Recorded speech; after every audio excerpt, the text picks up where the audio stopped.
मेरी जेठानी हर रात ससुर जी की मसाज करने चली जाती और मैं बाहर से सुनती तो जेठानी की सिसकियों की आवाज आती। एक दिन जेठानी से पूछा तो उसका रंग फीका पड़ गया। कहने लगी, तुम ये बात किसी को ना बताना और आज रात मेरी जगह तुम मसाज करने चली जाना। जब मैं ससुर जी के कमरे में गई तो ससुर जी ने दरवाजा बंद किया और जैसे ही लाइट ऑफ की मेरे पैरों तले जमीन निकल गई। मैं इस दुनिया की सबसे अलग खानदान में ब्याह कर चली गई थी। जी हाँ, यही कहना मुनासिब था, क्योंकि वहाँ काम ही ऐसे होते थे कि समझ से बाहर थे।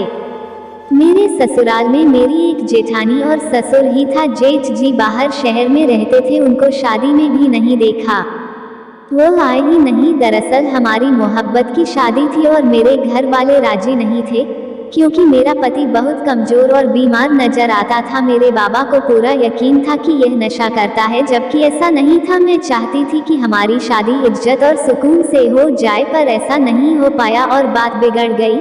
मेरे घर वालों ने मेरे पति से कहा कि 3 दिन है तुम्हारे पास, इसको निकाह करके ले जाओ, वरना चौथे दिन हम इसकी शादी इसकी कजन से करवा देंगे। पति ने हाथ पांव मारे, दोस्तों की मदद ली और मेरी शादी हो गई।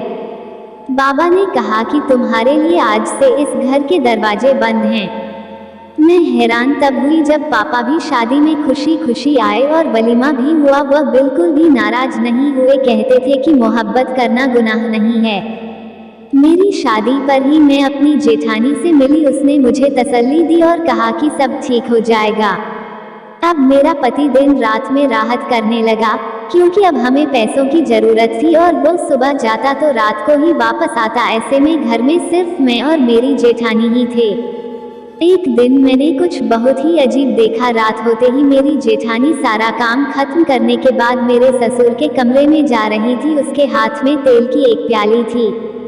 मैं यह मंजर देखकर बड़ी हैरान हुई। वो अंदर गई और उसके बाद उसने दरवाजा बंद कर दिया। मैं हैरान रह गई कि भला इस वक्त उसका अंदर क्या काम है और ये तेल लेकर अंदर क्यों गई है। कुछ देर में वहां खड़ी रही कि शायद तेल देने गई होंगी और दरवाजा गलती से बंद हो गया होगा। अभी वह वापस आ जाएगी, लेकिन वह वापस नहीं आई। 15 से 20 मिनट गुजर गए, वापस नहीं आई। कुछ देर बाद मेरे पति आ गया। मैंने उसके लिए रात का खाना गर्म किया, फिर हमने साथ बैठकर खाना खाया। थोड़ी देर के बाद उसने मुझे चाय बनाने को कह दिया। मैं चाय बनाने के लिए दोबारा किचन में गई, तब भी मैंने देखा कि जेठानी अपने कमरे में नहीं थी और ससुर के कमरे की लाइट भी ऑफ हो चुकी थी। इसका मतलब वह सो चुके थे। फिर मैं चाय बनाकर वापस आ गई तो बर्तन रखने के लिए जब दोबारा आई तब भी मैंने देखा यही सिलसिला जारी था। खैर, चौकीदार बनकर तो नहीं बैठ सकती थी और कुछ कर भी नहीं सकती थी। मैं अपने कमरे में आ गई। सुबह मैंने अपनी जेठानी से पूछना चाहा, लेकिन हिम्मत नहीं हो रही थी। अगले दिन फिर से यही होने लगा। वह फिर रात होते ही सारे काम खत्म करके काफी जल्दी में नजर आ रही थी। जब उसको लगा कि सारे घर वाले सो गए हैं तो वह तेल लेकर मेरे ससुर के कमरे में चली गई। मैं काफी देर तक जाग रही थी, क्योंकि मेरा पति देर से आता था। दरवाजा बंद होने वाली बात ने मुझे बहुत ज्यादा परेशान किया था। मैं आहिस्ता आहिस्ता चलती हुई कमरे के पास गई। मेरे कदम बहुत ही धीरे धीरे आगे बढ़ रहे थे और कान जरूरत से ज्यादा ही खुले हुए थे। छोटे मोटे शोर की आवाज पर भी मेरी आंखें इधर उधर देखना शुरू हो जाती थी, लेकिन फिर मैंने ऐसी आवाज सुनी जिनको सुनकर मैं हैरान रह गई। कमरे से मेरी जेठानी की सिसकियों की आवाज आ रही थी। मैंने अपने कानों को हाथ लगा लिया। मैं बुरी तरह हैरान रह गई कि यह सब क्या हो रहा है। पहले मुझे लगा कि मेरा वहाम है, लेकिन मैंने बकायदा आवाज सुनी और अब तो मैं पूरा यकीन के साथ यह बात कह सकती थी कि जो कुछ भी हो रहा था। मैं दरवाजे पर दस्तक देने लगी कि लाइट ऑन हो गई और मैं डर गई कि लगता है कोई बाहर आ रहा है। मैं वापस अपने कमरे में आ गई। सोचा अपने पति से बात करूं, लेकिन उसको ये सब कुछ नहीं बताया। अगले दिन अपनी जेठानी से ही बात करने के बारे में सोचा। वह मेरे सामने बैठी सब्जी काट रही थी और मैं बर्तन धो रही थी। मैंने कहा कि रात को तुम ससुर जी के कमरे में क्या करने गई थी?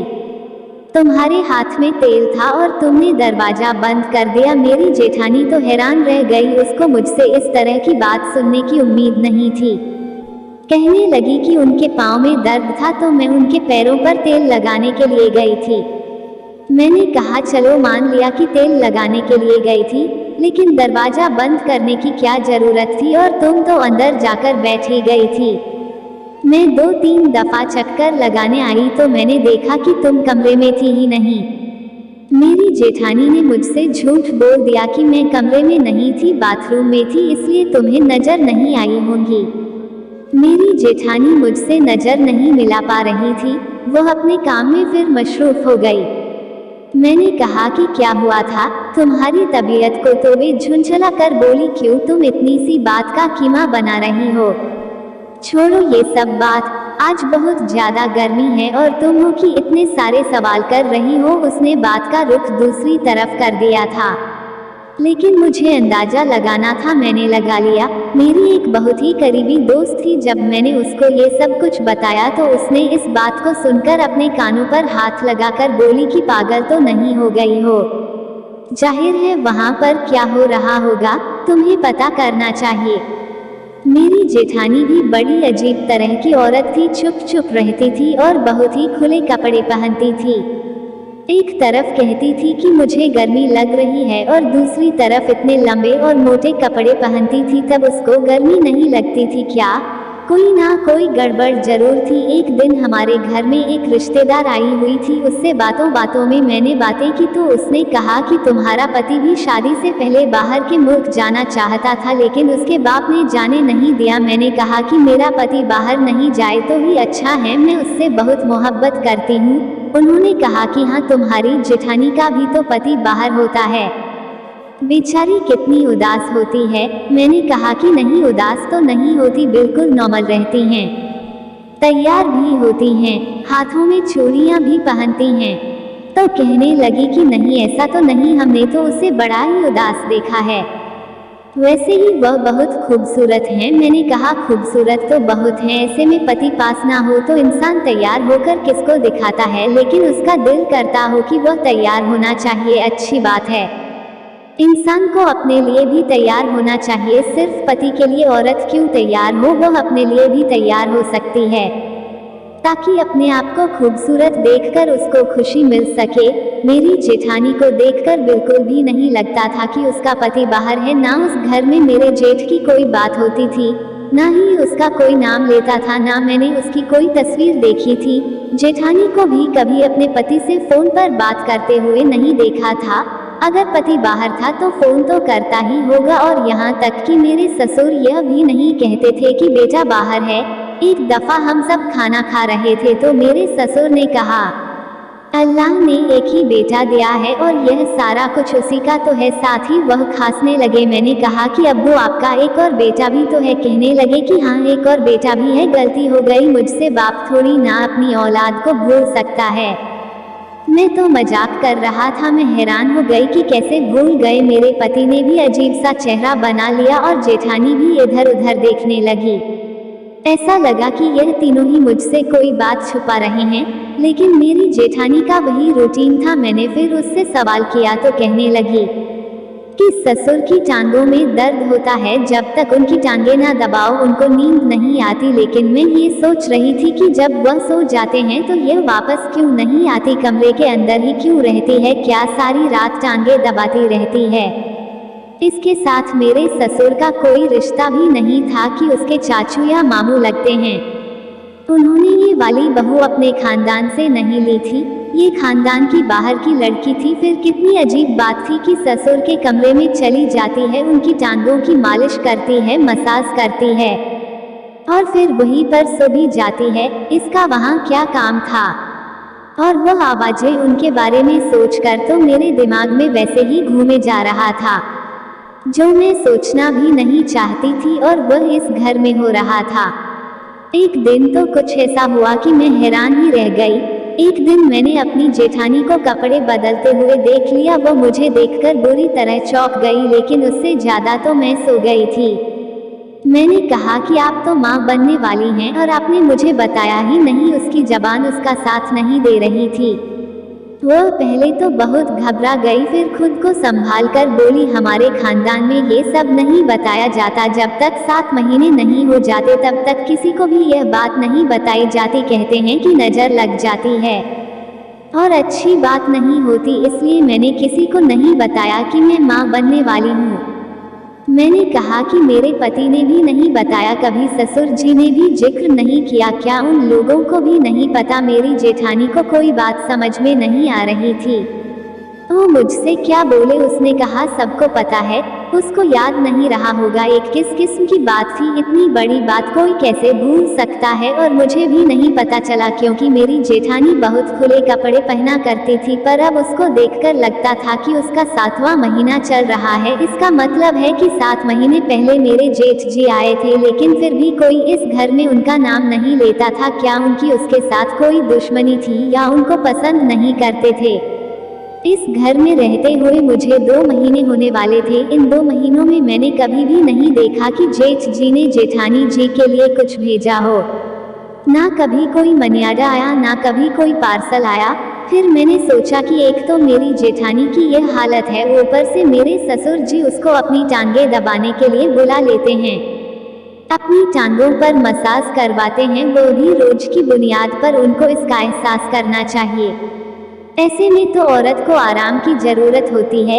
एक दिन हम सब खाना खा रहे थे तो मैंने अपनी जेठानी को कहा कि मैंने आपके लिए चाट बनाई है। ऐसी हालत में तो आपका चाट खाने का दिल करता होगा।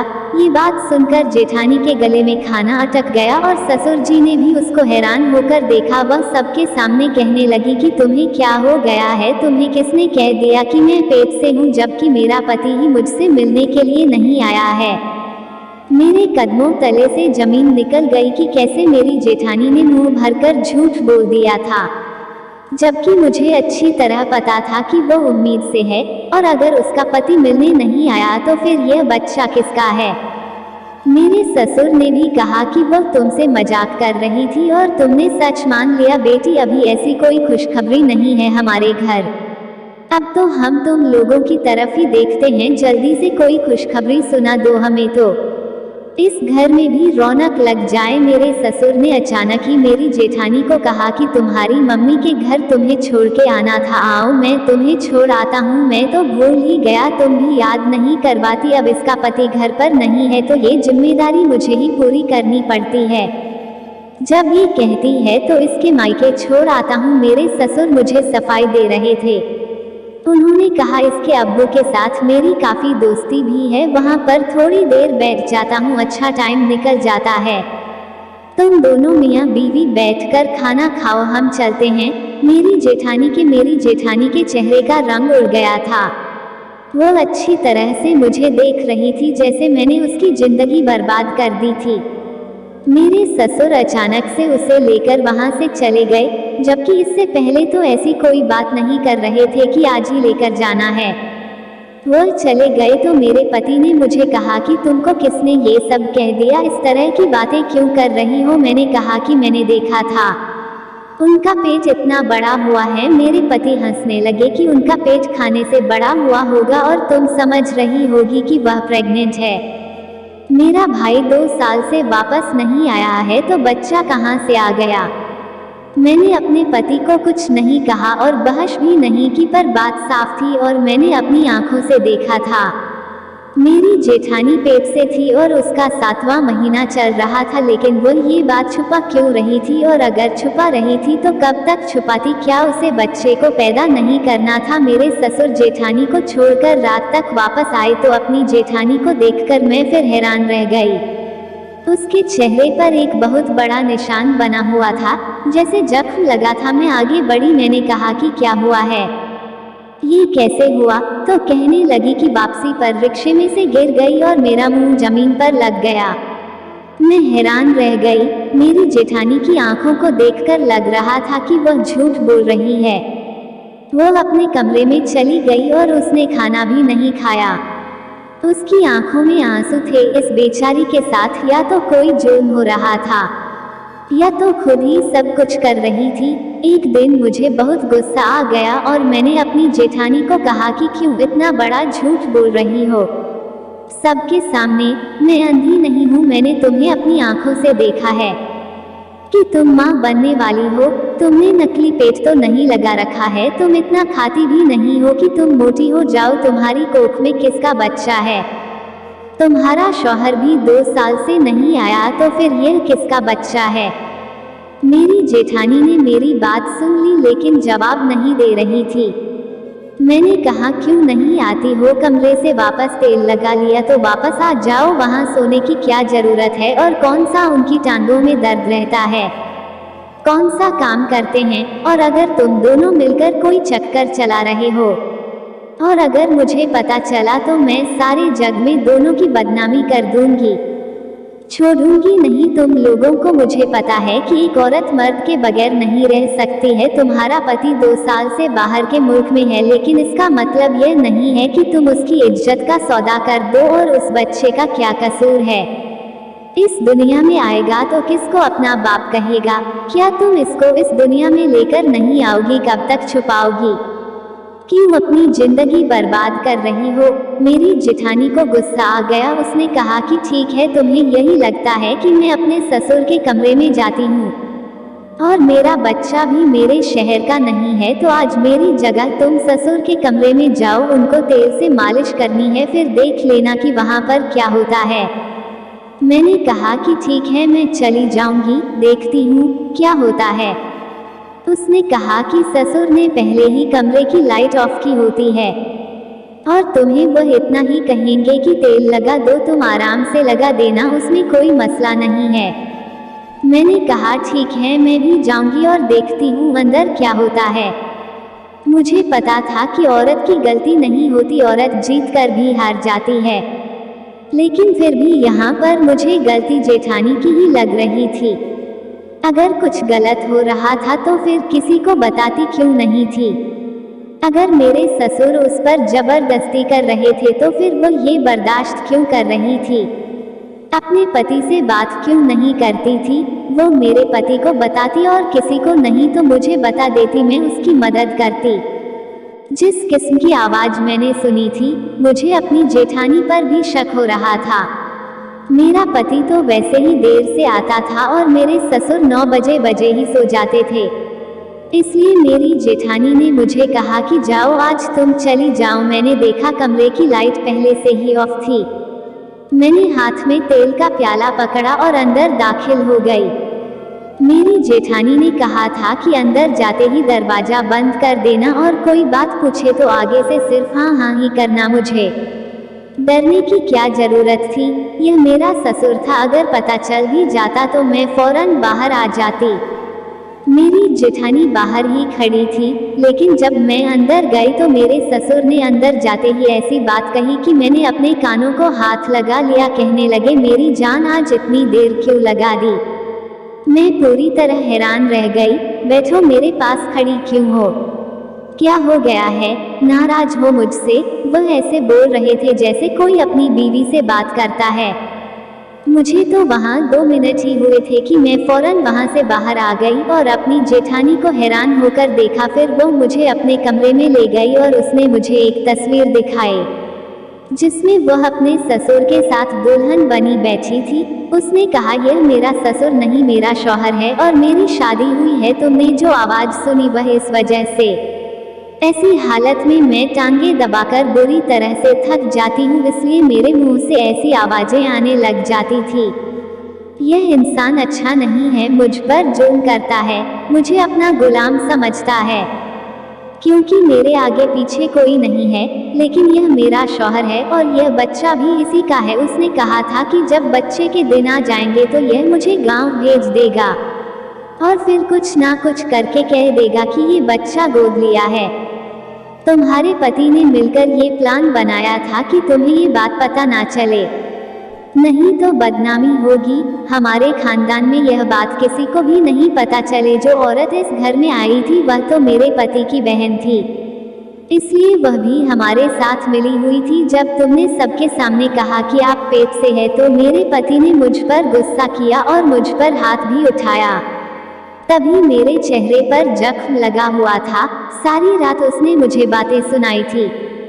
ये खानदान बहुत ही अजीब है, यहाँ पर बहुत सारे राज हैं जिनमें से मैं भी एक राज हूँ। तुम्हारे पति ने तुम्हें ये बात शायद इसलिए नहीं बताई कि तुम अजीब ना सोचो, तुम्हें बुरा ना लगे, लेकिन अब तुम अपने शौहर को बता देना कि तुम्हें सब कुछ पता है और तुम खामोश रहना। मेरे पति खुद ही तुम लोगों को ये सब बातें बता देंगे जब तुम्हें यहाँ पर कुछ महीने हो जाएंगे, लेकिन तब तक तुम मेरे मामले में बोलकर मेरे लिए मिसाइल खड़े करना बंद कर दो। इसलिए आज मैंने तुम्हें अपनी जगह कमरे में भेजा था कि तुम्हें यकीन हो जाए मैंने अपनी जेठानी से माफ़ी मांगी और उससे वादा किया कि आइंदा ऐसी कोई बात नहीं करूँगी, क्योंकि मेरी वजह से उसकी ज़िंदगी पर असर पड़ रहे थे। उसके बाद मैंने अपने पति को ये बात बता दी, वह भी शर्मिंदा हो गया। उसने कहा कि पहले ही तुम अपना सब कुछ छोड़कर यहाँ पर आई थी। मैं नहीं चाहता था कि तुम ये सोचो कि मैं किस किस्म के लोगों में आ गई हूँ। मेरे बाबा ने इस लड़की से मोहब्बत की शादी की है, इसलिए तो हमारी मोहब्बत के खिलाफ नहीं थे। तुम उनको उनके हाल पर छोड़ दो और मेरे साथ अपनी जिंदगी गुजारो। मैंने ऐसा ही किया। ससुर के यहाँ बेटी पैदा हुई तो फिर उनके अंदर भी थोड़ी सी शर्म आई, क्योंकि पहले उनकी कोई बेटी नहीं थी। अब वह लोग अच्छे तरीके से रहते हैं और मेरे ससुर अपनी बीवी का ख्याल भी रखते हैं। हम लोग भी इसी तरह अपनी जिंदगी गुजार रहे थे और वे लोग अपनी जिंदगी में मस्त रहते थे। हम लोग अपनी जिंदगी में यहाँ तक कि चूल्हा भी अलग कर दिया था और अब तो हमारा उनसे बिल्कुल ही वास्ता खत्म हो गया है। मेरे पति ने मेरे से यह बात छुपाई थी कि मेरे ससुर और मेरी जेठानी पति पत्नी हैं, क्योंकि उन्हें ऐसा लगता था कि यह सब सच मेरे को पता चलेगा तो मैं उनको छोड़कर चली जाऊंगी। मेरे पति बहुत अच्छे इंसान हैं, मुझसे बहुत मोहब्बत करते हैं, मेरे लिए बहुत ही परिश्रम करते हैं, मेरे लिए इतना ही काफ़ी है। आप सभी को ये कहानी कैसी लगी कमेंट बॉक्स में ज़रूर बताएं। कहानी अच्छी लगी हो तो प्लीज़ चैनल को सब्सक्राइब जरूर करें और बेल आइकन पर क्लिक करें ताकि अगला वीडियो तुरंत आपके पास आ जाए। धन्यवाद दोस्तों।